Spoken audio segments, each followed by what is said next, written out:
Hi, everyone. Thanks so much for joining us tonight, or whenever it is you're joining us. We're glad you're here.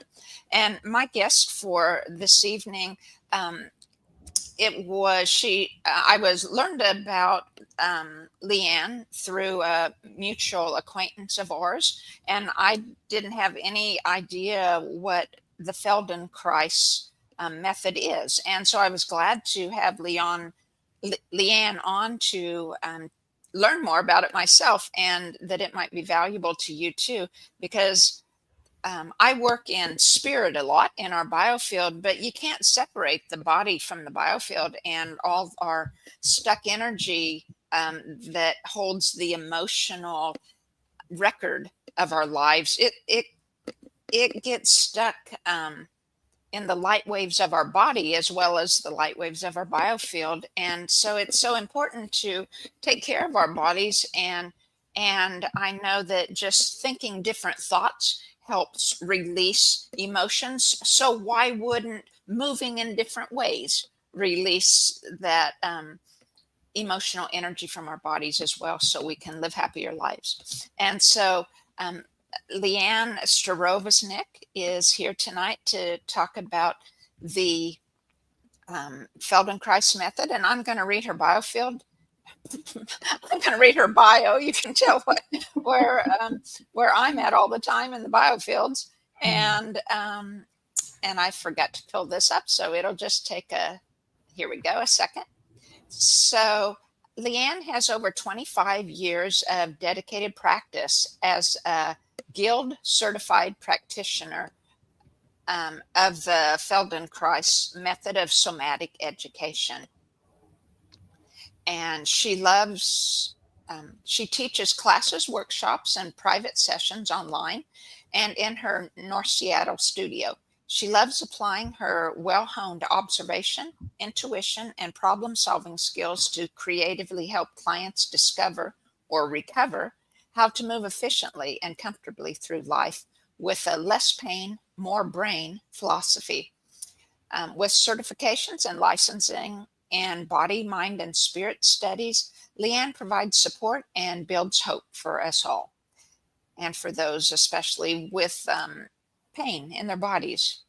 This year, she has launched a new series called Everyday Ease in Taking a Stand. And that sounds interesting too.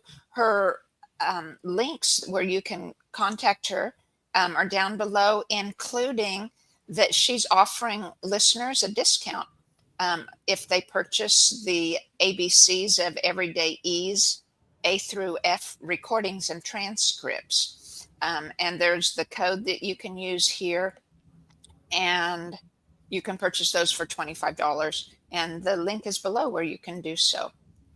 And did I leave anything out, I don't LeeAnn, think so. that we think we need to cover to start with?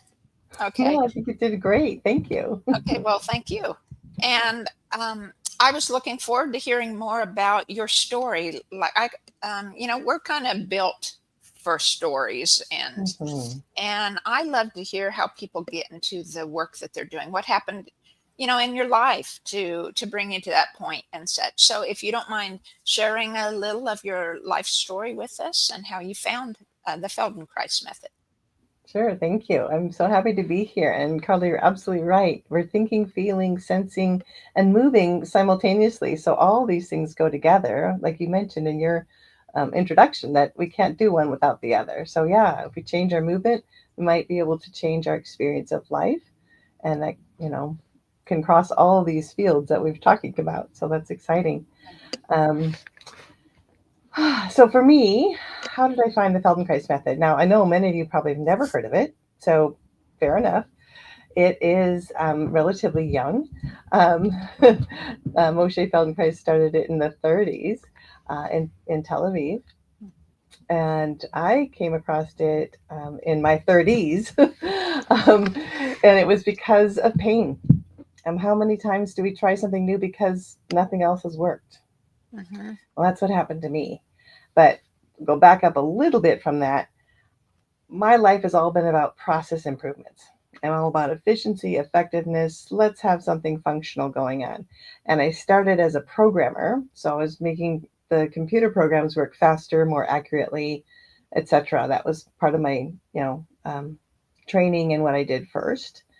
And then in the company I was in, I got promoted into a process improvement. I was a Six Sigma quality master black belt, big mouthful, Wow. basically saying that let's take the business process. It might have too many steps, may have outgrown the need for some approvals or some extra double checking if it's automated, and look at that business process and make it more efficient.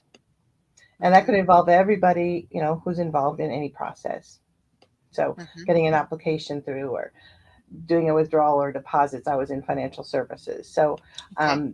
we looked at business processes and said, okay, let's make it faster, better, more accurate, you know, less time consuming, more automated where it was appropriate. Mm-hmm. And so I was improving from programming processes to business processes. And then I wasn't really paying attention to my body. Mm-hmm. I wasn't really paid, from the neck down. I was paid from the head up to solve problems. And I love solving problems. I love looking at patterns and finding where's the bug and let's smooth it out and make it run faster. But my body ended up having some significant pains. They were right in my chest that woke me up in the middle of the night. That's scary, Mm. especially Yeah, when my maybe. dad died young of a heart attack. It's like, ooh, right?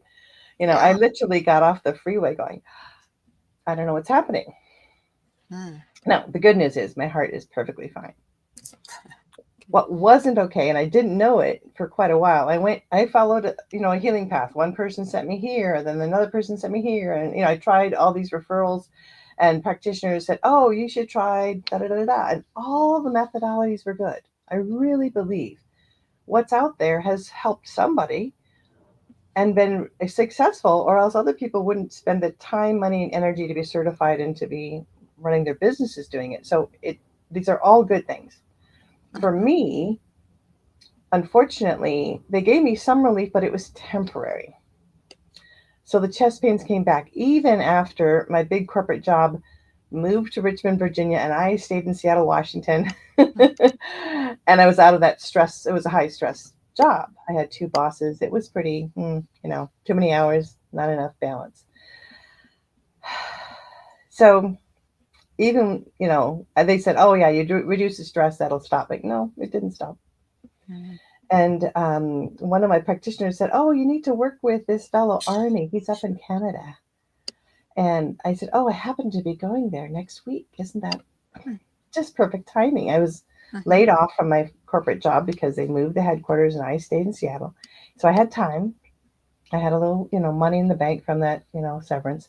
So I had some time to go visit friends in Canada. And it just so happened I was in the same city as Arnie. And I saw him a couple times and he has many different certifications and he helped. And he's like, "Yeah, I think I can help you with your pain." I said, "Yeah, this feels different than anybody else I've worked with." And he goes, "Yeah, but if you want it to not come back again," and I'm like, "Okay, all ears. I don't Mm-hmm. want this again. It is scary. It is painful. It interrupts my sleep, gets me off the freeway. Come on." He said, "Well, you need to learn to move differently." And I thought, oh, what does that mean? It really kind of bounced off my brain. I had no idea what that meant. You need to learn to move differently. I hadn't put the words together that way before. And then he handed me, and he's in Canada. So I'm like, I can't come and see you to get rid of this pain. He goes, "Go see my trainer." And he handed me the card of Jeff Haller, who's one of the most world renowned Feldenkrais trainers who studied with Moshe Feldenkrais way back when. And he said, "Go see my trainer." And he gave me a little lecture on the Feldenkrais method about learning to move differently Mm-hmm. and through some awareness of what's going on. And so I went and saw Jeff for some private sessions. That's one way that the Feldenkrais method works. We do hands on sessions with people. And nowadays, since COVID, we've had really a lot of successes with people online using their hands on themselves, which is really sweet, actually, because they get even closer to themselves. So we teach Mm-hmm. one on one on Zoom as well. But in any case, I went for hands on sessions. And we found out after a few sessions, he asked me, "Did you ever march in the military?" And I'm like, "No, but I did drum and bugle corps for some years. I marched for about 8 years, and it was very militaristic, and you were really Mm. marching stiff, and you didn't let anything move, and I didn't let anything move up here where this Mm. pain was. Okay. And then I was waitressing, and of course you don't want to drop plates, so everything really got locked in up here, Hmm. and I, I had some, it turns out my collarbones were rubbing on my sternum and Hmm. causing the pain. So it wasn't just the stiffness, it was also my habit and my self image. What I think between my ears is that I have too broad of shoulders for a woman and too short of a neck.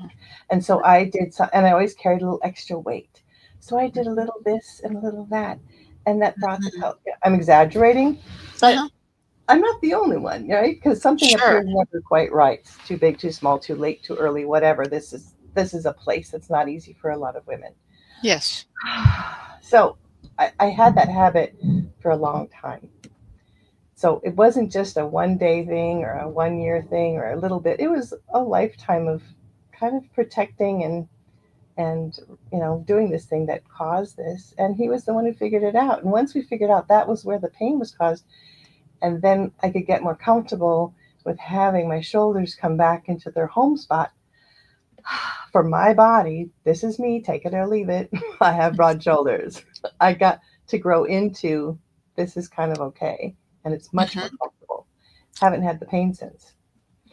So then he asked me, well, what are you going to do since I was laid off from corporate America? And he goes, what are you going to do next? And I said, well, I don't know. But I liked coaching my staff to get promoted. Mm. I liked running groups to improve processes because that's what we did, make things better, work together. Mhm. And he said, well, why don't you do this? Hmm. And my immediate response was very visceral. It went right into my sternum. What? Like, Mm. I can't do that. I don't know bodies. I don't know bones and muscles. I work with computers through my fingers. I can, Right. do lots of things, but I'm not so much here. And he said, do you have a nervous system? Okay, I knew that much. Yes, I have a nervous system. And then he says, oh, that's all you need. So I didn't have an argument. He said, oh, the next training starts in Maui. And I'm like, ugh. And he's like, Oh, oh, that space doesn't usually go with people going to Maui for 2 months right. a year for 4 years. He Right. said, look at my skin. I am not a beach girl. I am a rain in Seattle girl. Suits my skin fine. But he said, oh, it's in the springtime. It rains a lot. It'll be fine. And I said, well, let's see. But I said, I'll see. I was going to go off and do a backpacking trip in Europe because I finally recovered from corporate America, figured Mhm. out relief, and said, I'm out of here. So I went backpacking, and I thought, no, I've got to go far away from this. This is too out there from Mhm. my financial services job in technology and in process improvement, which I could work anywhere in the world with those skills, to this thing that I didn't ever, I just learned about that most people didn't know about. Right. So anyway, I went off to Europe, had a great old time. But this time, I've done this, every couple of years, I do a backpacking trip, and you get blisters when you hike a lot, see a lot Mhm. of cities and on cobblestones. This time, I didn't have blisters, and Huh. I carried a pack. I pack with Rick Steves tools, and I'm like, okay, walking on, and okay, sleeping on pretty simple beds. I'm like, I'm not having back pain. And I, Hmm. kept loading up my backpack with gifts, as I went through the trip. And I'm like, my back's okay. And all I could point to was those, lessons that I did with Jeff before I went on this trip. I'm like, it really changed me because otherwise I would have just expected, and no, it's not horrible, but I was used to getting blisters and having back pain and, you know, struggling with the pack as it got heavier. No problem. I'm like, okay, this really did something. So when I came back, I found out more about the training, started the training, and I told Jerry Karzin, who was Feldenkrais' personal assistant for 9 years. I got to learn was really some of the best of the best. I told him, I'm not sure if I can do this for 4 years. I, just got laid off. I don't know how you can swing, tuition and traveling to Maui and all this stuff. And he goes, well, just try it a year and see how it goes. And I made it all 4 years, got certified, and then did continuing ed every year. And I've been happy ever since. And now my work actually helps me take care of my body head to Yeah. toe, Yeah. not just here. And I get to apply all the skills I was using But instead of to the business and bottom line, it's our physical head to toes, how we move, how we process our, how we go through our functions of the day. So Nice. that's my Yeah, story. very, very cool. Thank you for sharing. Yeah, you're Very, welcome. very interesting. I know you came prepared to kind of lead us in a little exercise so that we could Yeah, actually experience what you've just been talking about. Would now be a good time? it would be because, it's Okay. an experiential learning method. So I could talk till I'm blue in the face, but if you experience it, you're going to have a better sense of, well, what does it mean to do a Feldenkrais awareness through movement lesson? So the hands-on is called functional integration, integrating a particular function like walking, sitting, dancing, hiking, gardening, whatever is an ing that you do in your life activities. And then the classroom is also functionally based, but it's awareness through movement is what the name of this part of the method is. So we're inviting us to become more aware of how we're moving. Because until I knew what I was doing, I couldn't change it. So the Right. awareness that came through these private sessions, then I could do something differently and have some freedom. So we're going to increase awareness, and all you need to do is have a seat, and ideally something that's not wheeled. So I'm going to shift back to my other chair instead of my desk chair, And I'll and you'll be shift able to here. see me. But I usually don't model when I'm teaching. I just like to do it with new people and with seated lessons because sometimes it helps to go, what the heck is she doing? What does she mean? So we'll make it Yeah. easy. So you have a seat and you take a breath. And I'll teach you one of the 5 lessons that's included in my ABCs of Everyday Ease. We're going to work with the B lesson, and B is for buttocks. Something we don't always say out loud, but I got used to it because it's just part of our body, right? Mhm. All right, I'm gonna get a sip of water before I start teaching, and I suggest that you come to the front of your chair, and I'll show you from the side. So anytime you're resting, you can sit back. It's perfectly fine. There's no wrong way to sit. But while we're moving, I want you to come forward to the front edge of the chair, comfortably forward, not too far. Have your feet about hip width apart, flat on the ground, about 90 degrees at your hips and your knees, but comfortable, right? So you modify for you. Some people like a wider stance in their legs, some people a little more narrow, but have some space between your knees and your feet, okay? So that's the position for our lesson today. And as you're arriving, sitting in the chair, feet flat, breathing, set your attention down to that which is holding you up. The floor underneath your feet, the chair under your seat. And notice how much of your weight is on your sit bones or the bottom of your pelvis versus on your feet. Is it distributed 50-50, or is there more weight in either your 2 feet or your 2 sit bones? So just notice, you can answer to yourself. You don't need to say anything out loud. Just sense, where's my weight right now? We're going to have some reference moves so that we can compare afterwards to see if something changed. Feldenkrais was a scientist, and so these are really very much experiments in movement. And so, as you're sitting forward in the front of your chair, create your own personal theory about which of your 2 feet would be the simplest to lift a little bit off the floor. We're talking an inch or two, it doesn't have to be a big movement. And some part of you knows. So go ahead and just lift one foot and put it down. And do it a few times so you can sense, how does that foot lift? But also notice what is moving in the rest of you. How do you do this? Notice the ease, the weight of lifting and lowering this one foot a few times, and then leave it. Leave it on the ground, and then we're going to test your theory. Bring your attention to the other foot, lift it, and put it down. And just notice, sometimes I'm right, sometimes I'm wrong. It doesn't matter, we're still learning. Is this foot somehow easier or lighter to lift? So just sense for yourself. Hi, how was it today? Was it right? Is this one sort of awkward or heavier somehow? And then leave it and rest a moment. It's not unusual. There's nothing wrong. You're not bad, broken, or wrong. We're just observing how we're organized for movement. And right now, one leg might be more organized and easier than the other for who knows what reason. We're going to see about making them both easier. So bring your attention to your sit bones, those bony parts at the bottom of your pelvis. And what we're going to do is get some connection to them. You can take your hands palm up or palm down, and you can put them underneath your sit bones if that's okay. And if it's not okay, what I'd suggest you do is just put them to the sides of your chair, pointing towards your sit bones so that your arms are in a particular place. Either way, it'll be a learning opportunity. So you can be comfortable, you'll learn more. So for me, I'm okay with having my fingers underneath my sit bones for a little bit. As soon as they're not okay, take them away, okay? So here you are. Can't miss those sit bones. Let's see about moving them a little bit backwards. So rock your pelvis a little bit backwards so the weight goes a little bit behind your fingers. And then return to where you began. Just allow the pelvis to rock backwards. That's going to round your low back a little bit. And then bring them back to the middle and breathe. You don't need to go fast. You don't need to go far to make a big difference.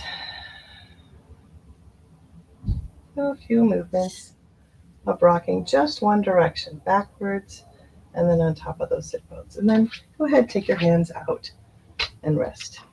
Again, if there's hands are not happy, you can try the other way, palm up or palm down, or just have them close to you. I'm going to turn my chair so you can see. They could just be close to your sit bones on the side of your chair. It's really all it needs to be, okay? What I love about this work is you can't do it wrong, but you could do it more comfortably, and that's what we're after. So keep modifying for your own comfort. If you're comfortable, you can put your hands underneath your sit bones once again. And this time we're going to rock the pelvis forward.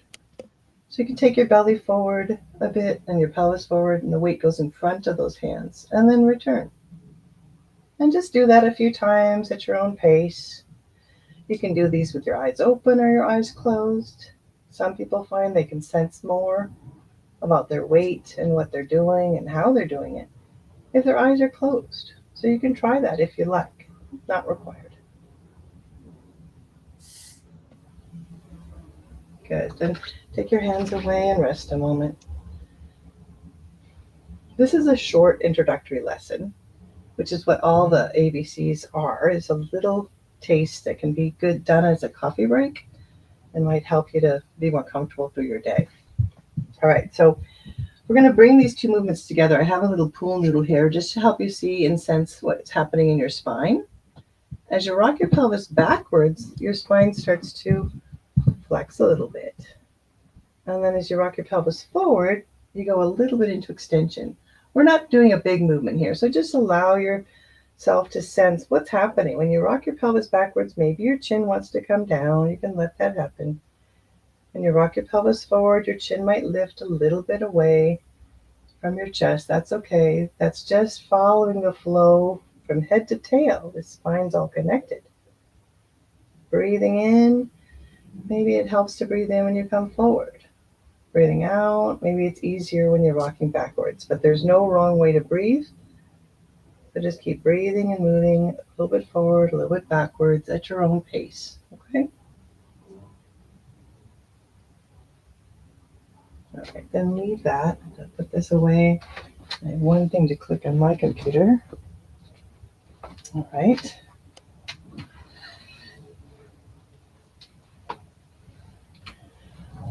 And when you're resting, you can rest however you like. Like I said, if you want to rest sitting all the way back, that might be a nice place to rest.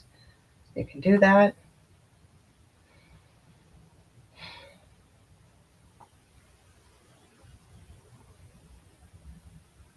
Then you're ready, come forward once again.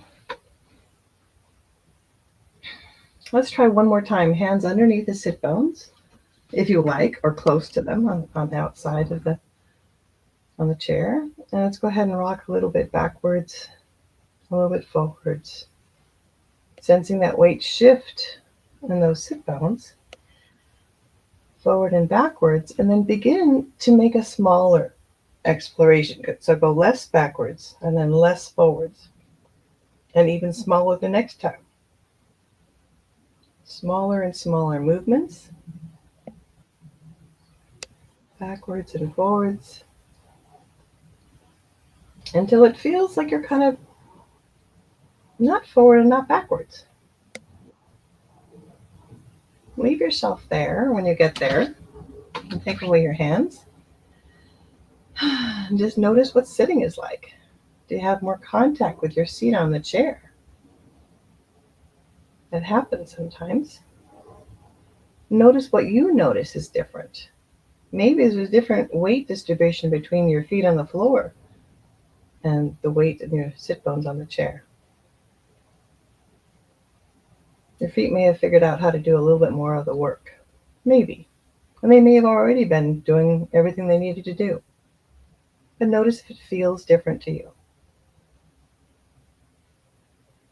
Maybe this would be easier to sit through a podcast sitting on your sit bones. And then let's find out if it changed something in our leg lift. So go ahead and remember which one was the easiest.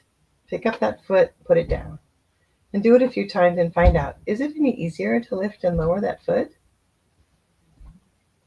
Notice what it's true for you. And once you've done it a few times on this side, then shift. Let's lift the other one. That one that was heavier or somehow more awkward to lift, is it any easier now? It may or may not have changed, but we're noticing because that's when the brain learns, is when it can perceive a difference. So we created an experience. It may be different. And it might take longer for some people to have that shift and freedom in their hips. So not to worry, but this is an introduction. And just notice how it is they're sitting now. In general, do you have more contact with the floor and the chair than when you did in the beginning? If so, one possibility is that your muscles were actually fighting gravity and holding you up away from the floor and away from the chair in some places. And now that they let go of unnecessary tonus, they might have more contact. You might be more at ease and not have so much muscular tonus that's unnecessary for sitting. Now, it doesn't mean that I'm sitting this way all the time. I practice.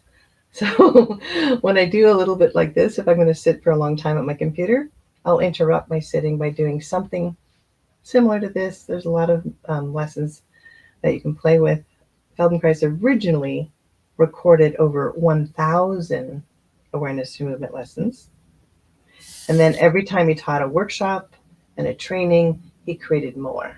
So, and every time I teach, it's a little different. And so the variations in teaching, it just grows and grows and grows. So there's really no limit on how to, on lessons, because different students inspire me to teach different ways to meet their needs. So that's, B is for buttocks. Now, if you're in a place you want to take a little walk around, coming out of the chair might feel good because we just really got connected to those sit bones. And the chair may have been a hard dining room chair, so you might want to walk around a little bit. You're certainly welcome to do that if you're in a safe place. Obviously, this is not to be done while you're driving a car.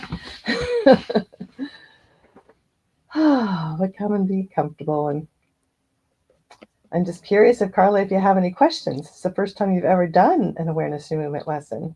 It is. I was surprised. I figured I'm very right-handed in my body, and so I expected my right foot would be much easier to lift just because I'm more coordinated, and it wasn't. It was the left side. But yet when I moved, it was the left side that felt more pushing against something. So when I was, yeah, so I don't know. It's okay. You don't have to know. And right after a lesson, sometimes we call this a little Feldy buzz. You're kind of like, I'm still integrating. We did something here. All right. We worked with the biggest muscles connected to the biggest bone, the pelvis. Okay. And so sometimes the integration takes a little time. And again, first experiences, you observe, though, something that surprised you. The left was easier than the right. That's awareness. And it might be similar on a different day. It might be completely different. So we just are always in that moment going, what's happening and what works right now? And why not go with what's easy if there's a choice? And of course, we want them both to be easy. Did you notice anything afterwards that was different? There was more of an equal weight between my sit bones and my feet, whereas before most of the weight was on my sit bones. Yeah, great observation. Yeah, so what if while we're sitting, our feet could actually do a little bit more of the work? Hmm. And then there'd be a little less work, perhaps, in muscles of the back. And if I can only teach people one thing, I want them to find their sit bones. Because we all sit a lot. That's just a fact. Not everybody. I get it. Some people have more standing jobs, etc. But if you're not sitting on your sit bones, you might actually be sitting more on your back. And your back is holding you up. Those muscles are working harder than they have to. You might be really strong and you get through with it, but as we age, unfortunately, sometimes it shows up later in life like, ooh, that's not okay. So we want to Yeah. find the bones for the skeletal support that's built in, use it to the best of our ability. And everybody's got a different skeleton, so that means we're all going to have a little differences. But then the muscles are ready to go when you need them. They're not working hard just to sit quietly on a podcast. Right. Hey, someone from the chat was saying in the beginning, her left foot seemed lighter, and after the exercise, the right foot was lighter. Interesting. So was the left foot? Well, yeah. So the curious is if it was the left stayed about the same and the right really changed, so it's more obvious that it got lighter, and it Mm-hmm. it can change. And there's no right and there's no wrong, but Mm-hmm. somehow something organized in the system, this neuromuscular skeletal system, to move in a different way. Something shifted. So cool. Thanks for letting us know. I don't know how to see those. Oh, I just saw how to get those comments. Yeah, yeah, take the time to find it. What struck me though, as just as we were talking, um, I, I mean, a lot of people have said I'm much more aware of feeling how my body feels. Like I say, I like chiropractic, Mhm. and I'll explain, what's going on, where, what I think it is, what vertebrae I think it's at, or how it feels, or if it's muscle or instead of Yeah. vertebrae or something, and they'll be surprised. It's like no one says that. It's just like I hurt. Yeah, you're And tuned in. You got more specificity, huh? yes, and Yeah. Cool. so, but what struck me when we were talking just now was that, um, and you referred to at your website that you use you, or on the description too that I read about your work, that you rely on intuition as well as your knowledge in working. And I daily use intuition as often as I remember to do so, for as many things as I remember to do so, and listening for guidance and stuff. And even though I've been aware of different things in my body for years, it's like I hadn't really compared the two. It's the same thing. You're listening. You're listening, Yeah, right? Instead of leading, you're absolutely. listening. Absolutely. So great. So you get something new, which is hopefully everybody can have some novelty. Novelty is when the brain also alerts and says, hey, I'm going to build some new neural pathways because we're doing something new. So the beauty of a lesson, any Feldenkrais lesson, there should be, that's the intention, is to bring in a new experience. So that also is always engaging the brain in a way, not just the body. So that's how one of the ways it's different than some modalities. It's intentionally engaging the brain for tapping into the neuroplasticity that is there. And actually, Feldenkrais is now known as the first neuroplastician. Oh, really? Uh huh. Because he knew how to apply this before there was even this discussion. Um, I'm trying to remember the author's name that called that Dr. Norman Deutsch, in his New York best-selling books, references Feldenkrais and calls him the first neuroplastician. That he really knew what he was doing, ahead of his time. He wasn't there to see it, but that's that's okay. We're happy that he did this because it's helped a lot of people. Absolutely. Yeah. Yeah. Well, so then I just spoke about intuition. How do you use intuition in your work then? Good question. I don't know how I could not use it. I'm listening, and Feldenkrais, a lot of his lessons, of course, were taught in Hebrew, and the translation of listening to your Oh, body. I'm like, oh, before this work, I didn't ever think about listening to how my back moved or listening to my weight. It's a different mhm. uh, instruction, but it really is that. So listening to my intuition. So when I start with a group class or a one-on-one, I ask them, what's in the room today, and what would you like to embody before the end of the hour? And so I let people, this is part of an NLP process as well, say, what is it you want? And oftentimes they say what they don't want, because it's more available. I don't want this pain in my neck. I don't want this Oh, pain in my hip. right, I don't want this, right? right. Fine. Okay, then what would it feel like without that pain? Hmm. What's a quality you could embody? And they might come up with freedom or spaciousness or power or ease or fluidity. The words that come from my students are just beautiful.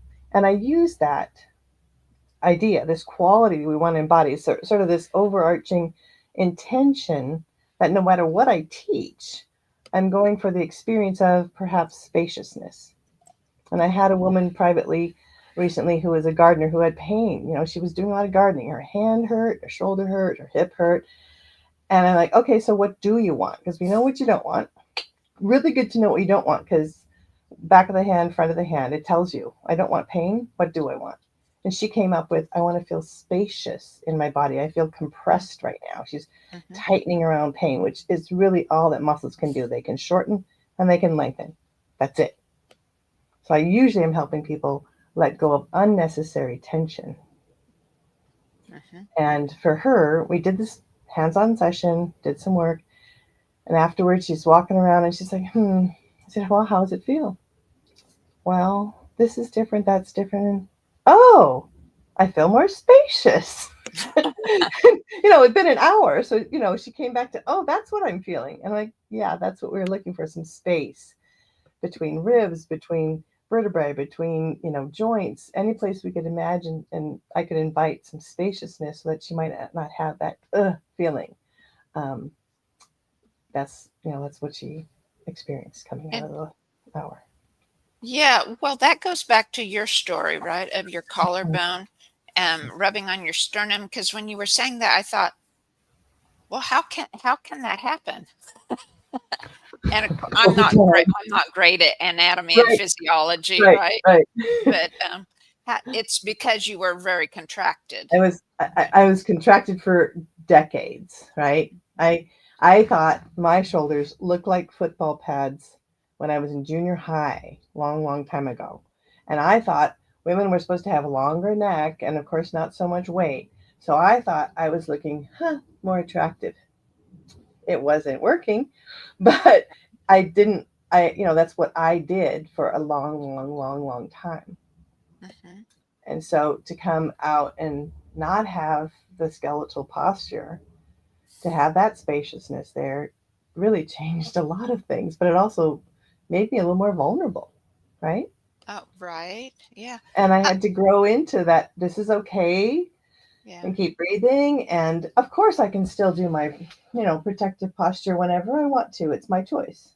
But I didn't have this option before. And now I have a bigger repertoire of options. And that's what we really want, is just to expand to the natural options available to the individual. Well, and that contraction, I had two thoughts about that. It happens as we're leaning into our work, right, on the computer. I spend a lot of time, or even leaning into my work in sessions with Yeah, clients, right? yeah. But what I notice also is my dad was one, but I notice it more in both men and women, although I think men maybe show it earlier, but they become stooped, right, as they get older. And so I've been, because I saw it so distinctly on my father in the years before he died, it was like I'm trying to um, do the exercise to strengthen and rotate my Absolutely. shoulders out Right. Right. and spread it out and have that spaciousness. Try to keep those muscles working right Sure. instead of falling forward. Sure. Uh, Yeah, and it takes some practice, and that's what you're doing. You've got an idea of what you want, and you're going for it in a way that you found so far. And that's something that a lot of modalities can help with. I'm not just saying Feldenkrais is the mhm. only one, but it is the one that I found that it's helped me and the people I work with because it helps the skeleton to find home instead of. So if someone tells you sit up straight, what do? We might, right? I Yes, can't yes, sustain this. This is right, not where I'm happy right now. yeah, I'm gonna I'm gonna lose it after some minutes, right? right, But if my absolutely. bones are in the right place, then it's going to be easier to sustain. So I think about this as sustainable postures and actures.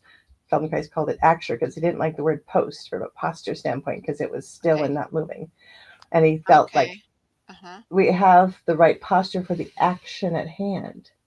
right, okay, It's not going to be just one size fits all. It's going to be I got to move through different actions. I'm going to go reach over here to get water. I'm not going to, do it the same way as if it's over here. It's going to be a different thing. And if I'm the Queen's Guard, maybe I do want to have a stiff post-like posture. But unless I'm the Queen's Guard and paid for that, I want to move, right? I'm going to have everything available, and life's going to have you gardening and bending and picking up your groceries and putting things in and out of the fridge, and it's going to call for all these other postures. right. Well, and I was wondering, well, if some of those postures, um, you know, what if have you noticed or in the Feldenkrais work or whatever, have you seen, I mean, because yours was long standing, right? Your pattern. Mm-hmm. Could could you draw draw a line from when you look back and think, oh, that's when it started? I'm wondering if there's research or whatever that shows that traumatic events that maybe happen to us start, in our reaction of sadness or grief or anger, um, if that is an initial start to the posture habits that aren't helpful. Yeah, I don't know about the research on that, but I do have experience for 25 years to say, yes, there's things that have happened to people that caused a habit. And um, it's some of them could be very short lived. Oh, I just sprained my ankle and I'm walking around with a boot for 6 weeks. Hmm. Oh, when you took the boot off, did anybody help you to go back to your old walk, or do you still walk as if you have a boot on? Right. Right? Because the Yes. brain needs to know I can put as much weight on that healed foot now as I used to, but it takes some experience to feel safe again and return without those compensations that were required while you had the boot on. Yes. So Yeah. it could be very short lived, it could be long term, that, but yeah, something happened and something changed, right? Because we're moving along through our young years, most of us pretty comfortably, Hmm. right? And then something happened and it didn't go away really easily. And then, yeah, there's something. Um, and we don't always have to know why. We just really want to say, where's the relief? How Right. do we Yeah. get through and get some relief and some hope? I worked with somebody recently who had a stroke and they lost the use of, an arm and a leg. And they were previously very active bike rider. Like they biked, Seattle to Portland. They biked long bike rides regularly, and they couldn't be on a bike, and they wanted to be. And it was a new thing. It wasn't, their old habit was very active, very fit, very able. And his wife happened to work with me privately and in classes, and so she's like, "Oh, you have to go see LeeAnn." And thankfully, his neurologist actually prescribed Feldenkrais twice a week for Oh, him. good. Yeah. Yeah. And so we worked together for a couple of months, and he was back on the bike after that. Now Wow. we got it early, and he had a mild stroke. Again, every body Mhm. is different, cannot predict what helps, each person. But Mhm. I'm there for let's figure out what's going to work best and give short lessons for them to practice at home, like this B is for buttocks thing to say, okay, if my back's always bugging me and I'm living on a computer and I'm like this, I need to find a way to find my sit bones and employ them a little bit more of the day. Not all day long, because we're all going to have our slumps. We're going to be tired. But the more you do the practice, the more you go, oh gosh, I'm here. Okay, then you can correct more quickly. Mm-hmm. And that's all we need to do is have the awareness of, oh, I'm in a place that doesn't feel good for long. And how long? Okay, I got to move. Mm-hmm. So it it can be a short-lived recent thing that happens that we need to work through. It could be something that started, really young in childhood or later. I worked with a dancer who she was teaching dance at a school, and she was having this repeat problem. And she was really frustrated because she loved dancing and she just couldn't seem to do some of her things without pain. So we worked through and figured out what it was and how to help her with that. But then she actually came to the point of saying, you know what, as I'm aging, she was turning 40 or so, she said, this is not for me for my long time. So part of what she worked with me through private sessions was she was going to shift careers. Huh. And she found a gradual process to go back to school and study something else so that she could still dance, not the same rigor as it was to be a dance teacher, but she could Mm-hmm. dance for herself, still have that be part of her life and not hurt herself. So Right. it's, everybody's different. Right. So what if you have something physiologically about your body that can't change? Good Like question. Yep. maybe, well, the thing what I thought, I have a trigger finger, right? Mm-hmm. And Mm-hmm. so it just catches a lot. Mm-hmm. And or what if you broke a bone but it was reset wrong and so Right. there was naturally a glitch in Yeah. that? How does that work with you? It's a great question. And we work with what we got. So what we're focusing on is how to do what you want to do as best that you can do it with your system, whatever you've got going on. Um, and that's going to be different, right? Not everybody's going to be able to change because, yeah, lots of conditions are, there's something you figure out. How do you live with it the most comfortably? How do you do more of what you want with the least pain given what you've got?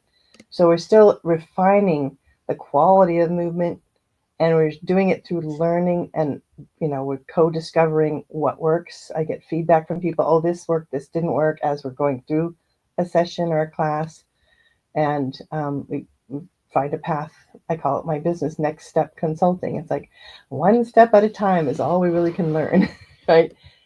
And we didn't get the ABCs overnight, right? We learned them a whole bunch of different ways, but over time, we can use those letters in all sorts of ways now, but it took some time, and it depends on what's going on as to, is it something that is a relatively short series of things to learn to move differently, or is it something that you're going to do maintenance because this is what you're living with? I've got people with MS that they, come to me regularly for maintenance so that they can keep doing what they do with the best balance with what they've got.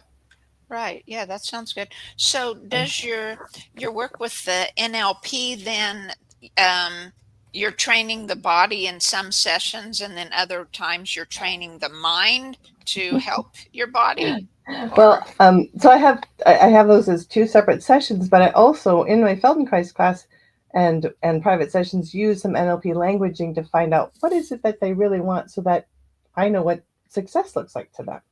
Mhm. Like I said, that woman with pain from gardening, she wanted spaciousness. Now someone else might want fluidity or lightness, and it might be a different lesson. So my discussion is using NLP techniques to find out what's underneath, what's really going on, what would success be like for them, what do they really want if they don't have the language for it. Mhm. But I do NLP sessions that are different, that are straight NLP, not Okay. Feldenkrais, and I do straight Feldenkrais sessions, but the discussion part is usually still some NLP.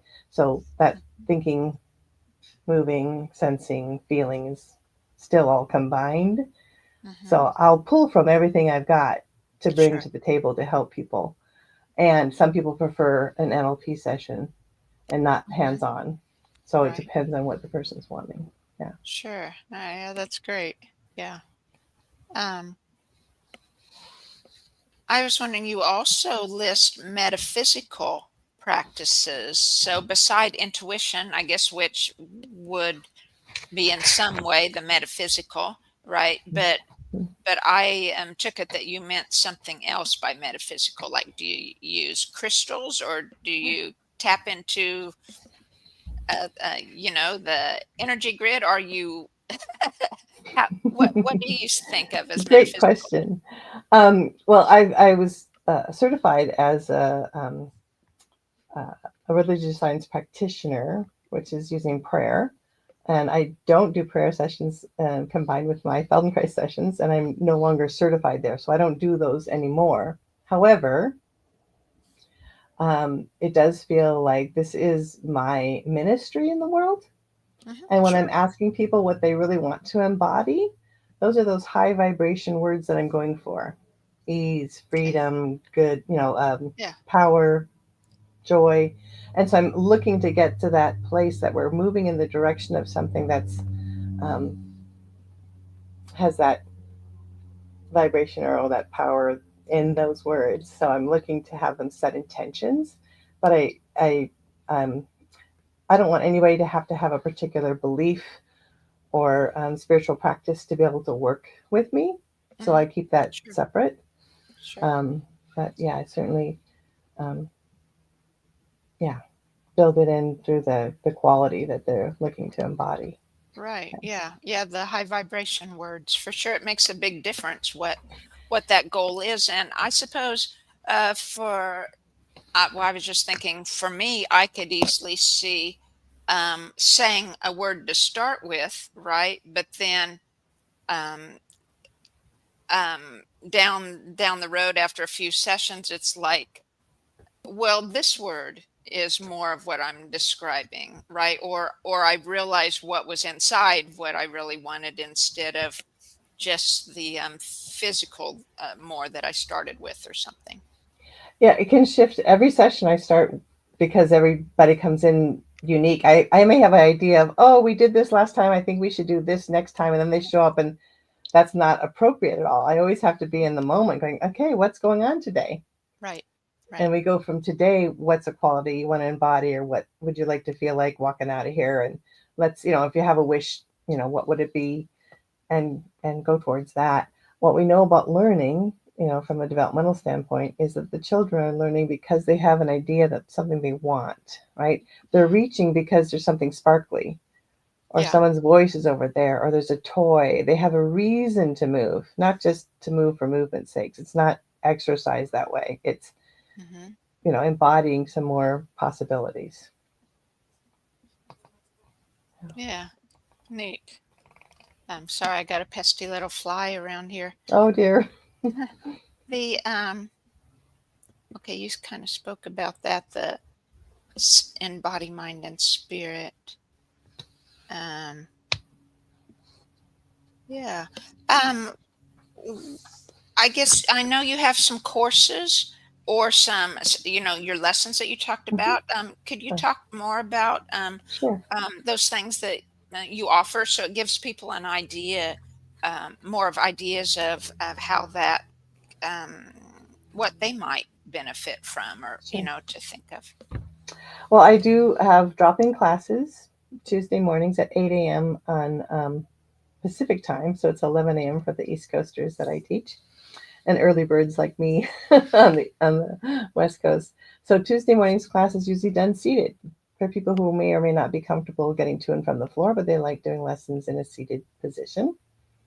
And then I teach Wednesdays at 5:30 Pacific time, which is 8:30 on the East Coast. These are both on Zoom, so anybody could drop in and check it out. And again, each lesson starts at the beginning of the hour and ends at the end of the hour, and we set intention with whoever's in the room, and I design something to meet people's needs that are there. Um, and then I do private sessions on Zoom as well as in person in my North Seattle office. If you're some listeners are in the West Coast area, I'd love to see them in person. But Zoom sessions are available. I do a first 15-minute free introduction to help people understand who I am, what I do, and they can ask me any question and I can find out, what they're looking for and see if we're a good match. Mm-hmm. And then I do a first session is half off to also determine, Mm-hmm. hey, is this actually helping you? And I'm happy to pass on other referrals if I'm not the one to support people on their path. Um, and then we find out if they want to do more. So classes, private sessions, and then my audio recordings A through F. So that's something you can buy on the website, and you've got a link to it to have a discount. So it'd be $5 off of the 6 classes, and they are A is for ankles, B is for buttocks, C is for clavicles, my favorite. Um, D is for the diaphragm, E is for eyes, and F is for foot. And even though the lessons are labeled with a particular body part, we're always working with the whole body, like we did with the buttocks. We felt from the feet up. It wasn't Mm-hmm. just how are your sit bones today. Um, so the lessons help more than one particular concern, and the recordings come with the transcripts of the lessons if people like to read them versus listen. And it has like a introduction about how to do the lessons and which ones work with which sorts of aches or pains. Hmm. So all that's Okay. packaged together. Yeah. Nice. Yeah, Mhm. very good. Well, is there any last thought or idea that you would like to leave people with before we close? Well, one thing I wanted to note was about how our bodies are instruments. And if you think of an instrument, you take it out, you tune it every time, right? The string instruments, especially if you're thinking violin, guitar, whatever, pianos are tuned regularly. It's like, okay, we need to tune up to keep playing through our world and our life the best that we can. And so I wanted to just bring in the fact that, this is a way to maintain and support the best use of our whole self. Um, and I just want to help people have a good life. So if you get questions, just check in and schedule a time. We can talk for free, and I can learn more about if this is a good fit for you. All right, sounds good. LeeAnn, thank you so much for coming and sharing about this. I know I've enjoyed our conversation a lot and learned a lot too. So I that's my carrot, I think. You said that the sparkly thing, the kids, it's like Yeah, learning is for me if it's something I'm sure. interested in that Yeah, can benefit me or so. So thank you very much. And you're welcome. My pleasure to talk with you. oh, you're welcome. And thank you all for watching. I really appreciate it. And I know so does LeeAnn. And tomorrow I'll have my regular podcast at 10 a.m. on Tuesday at Central Time. And then Wednesday night at 7 p.m. Central Time, I do the free biofield tuning.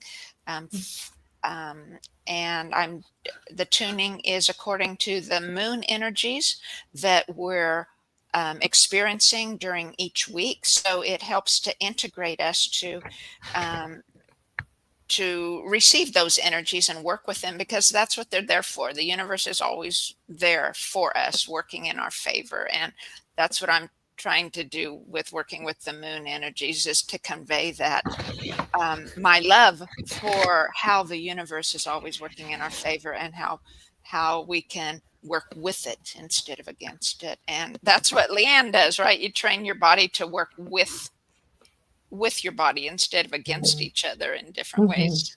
And so I'll end there. Thank you all for watching. I'll catch you next time. Bye bye.